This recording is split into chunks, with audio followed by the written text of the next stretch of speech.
আসসালামু আলাইকুম everyone, welcome to my channel. মাত্র একটি কাঁচা আলু আর 1 কাপ ময়দা দিয়ে একদমই ভিন্ন উপায়ে ভীষণ মজাদার ইউনিক একটি বিকেলের নাস্তার রেসিপি আজকে আপনাদের সাথে শেয়ার করছি।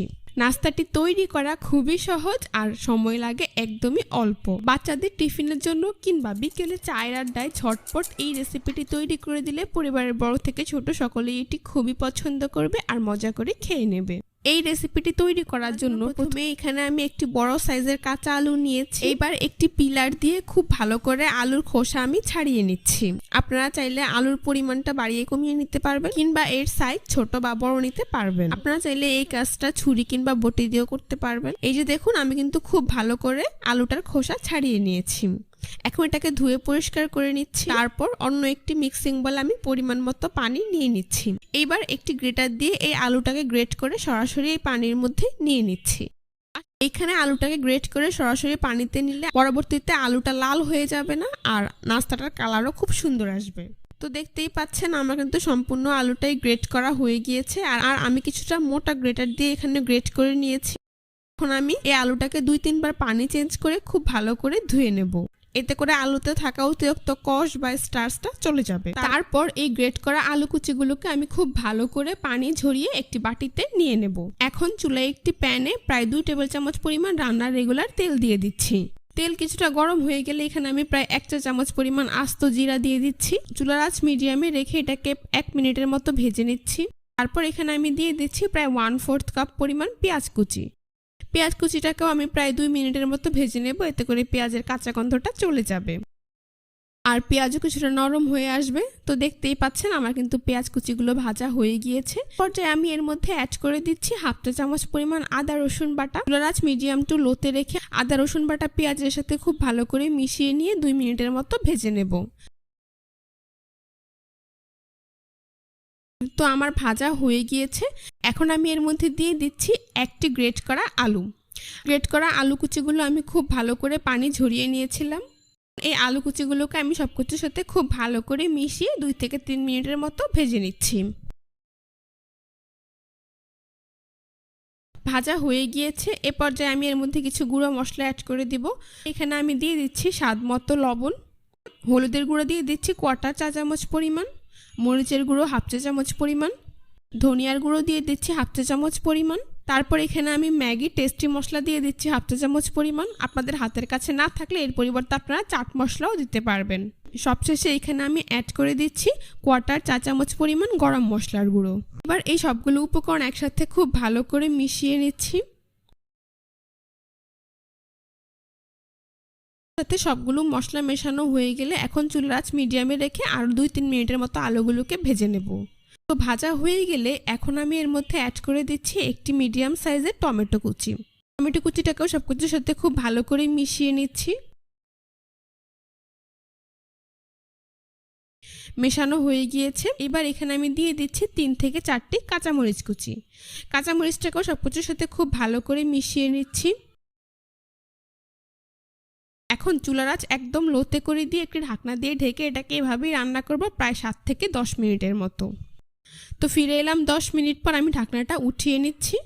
যেহেতু আমার আলুগুলো গ্রেট করা তাই ইতিমধ্যে আমার আলুগুলো সেদ্ধ হয়ে গিয়েছে। এখানে অতিরিক্ত পানি দিয়ে সেদ্ধ করার প্রয়োজন নেই। সবশেষে এখানে আমি অ্যাড করে দিচ্ছি 1 টেবিল চামচ পরিমাণ ধনিয়া পাতা কুচি। ধনিয়া পাতাটাকেও সবকিছুর সাথে খুব ভালো করে মিশিয়ে নিচ্ছি। আপনাদের হাতের কাছে না থাকলে না দিলেও চলবে। মেশানো হয়ে গিয়েছে। এখন চুলা অফ করে এটাকে ঠান্ডা করে আমি একটি বাটিতে উঠিয়ে নেব। তারপর এটাকে এক সাইডে রেখে দিচ্ছি। এখন আমি নাস্তা তৈরির জন্য ডো তৈরি করে নেব। এর জন্য এখানে একটি মিক্সিং বলে আমি 1 কাপ পরিমাণ ময়দা নিয়ে নিচ্ছি। আপনারা চাইলে এর পরিবর্তে আটাও নিতে পারবেন। দিচ্ছি স্বাদ মতো লবণ। তারপর এখানে আমি দিয়ে দিচ্ছি প্রায় 1.5 টেবিল চামচ পরিমাণ রান্নার রেগুলার তেল। এবার সবগুলো উপকরণ একসাথে খুব ভালো করে মিশিয়ে নিচ্ছি।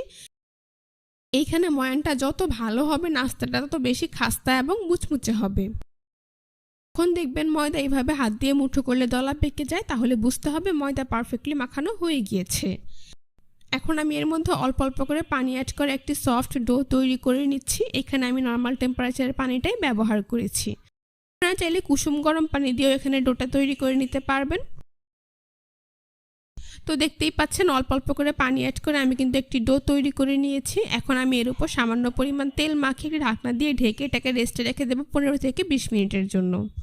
ফিরে এলাম 20 মিনিট পর, ঢাকনাটা আমি সরিয়ে নিচ্ছি। দেখতেই পাচ্ছেন আমার ডো কিন্তু অনেকটাই সফট হয়ে গিয়েছে। এখন এটাকে আরো কিছুটা সময় মথে নিচ্ছি, তারপর একটি বোর্ডের উপর নিয়ে নিচ্ছি। বোর্ডের উপর নিয়ে এটাকে এইভাবে লম্বা রোলের মতো তৈরি করে নিচ্ছি। তারপর একটি ছুরি দিয়ে এইভাবে কেটে সমান 4 ভাগে ভাগ করে নিচ্ছি। এখান থেকে একটি লেচি রেখে অন্যগুলোকে আমি মিক্সিং বলে নিয়ে ঢেকে রাখছি। এইবার এই লেচিটাকে এইভাবে গোল বলের মতো তৈরি করে নিচ্ছি। তারপর হাত দিয়ে এইভাবে চেপে চ্যাপটা করে উপরে পরিমাণ মতো ময়দা দিয়ে দিচ্ছি। উপরে পরিমাণ মতো ময়দা ছিটিয়ে মোটামুটি পাতলা একটি রুটি তৈরি করে নিচ্ছি। এইখানের রুটিটাকে খুব বেশি ভারী করে ফেলা যাবে না, নর্মাল রুটির থেকে কিছুটা পাতলা করেই রুটি তৈরি করে নিতে হবে।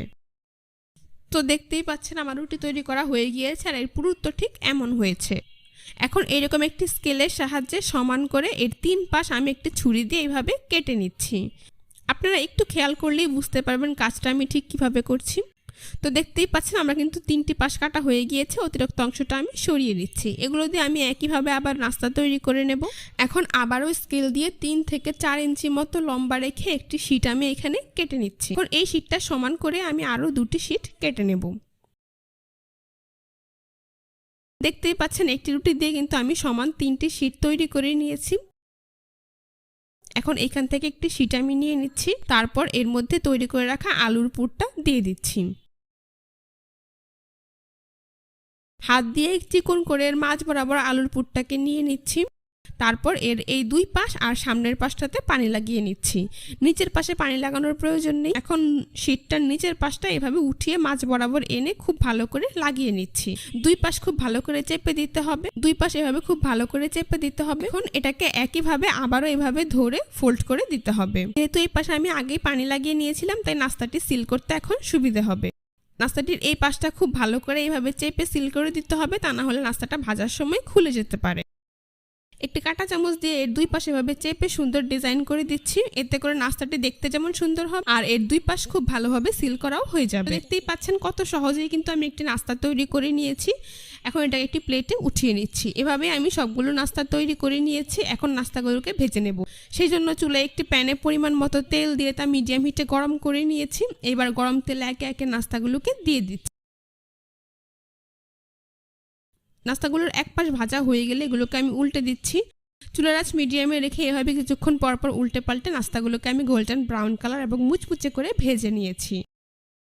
দেখতেই পাচ্ছেন নাস্তাগুলো কিন্তু ভাজা হয়ে গিয়েছে, খুব সুন্দর কালার চলে এসেছে। এখন একটি ছাঁকনি দিয়ে আমি এগুলোকে তেল থেকে তুলে খুব ভালো করে তেল ঝরিয়ে একটি নাস্তার প্লেটে নিয়ে নিচ্ছি।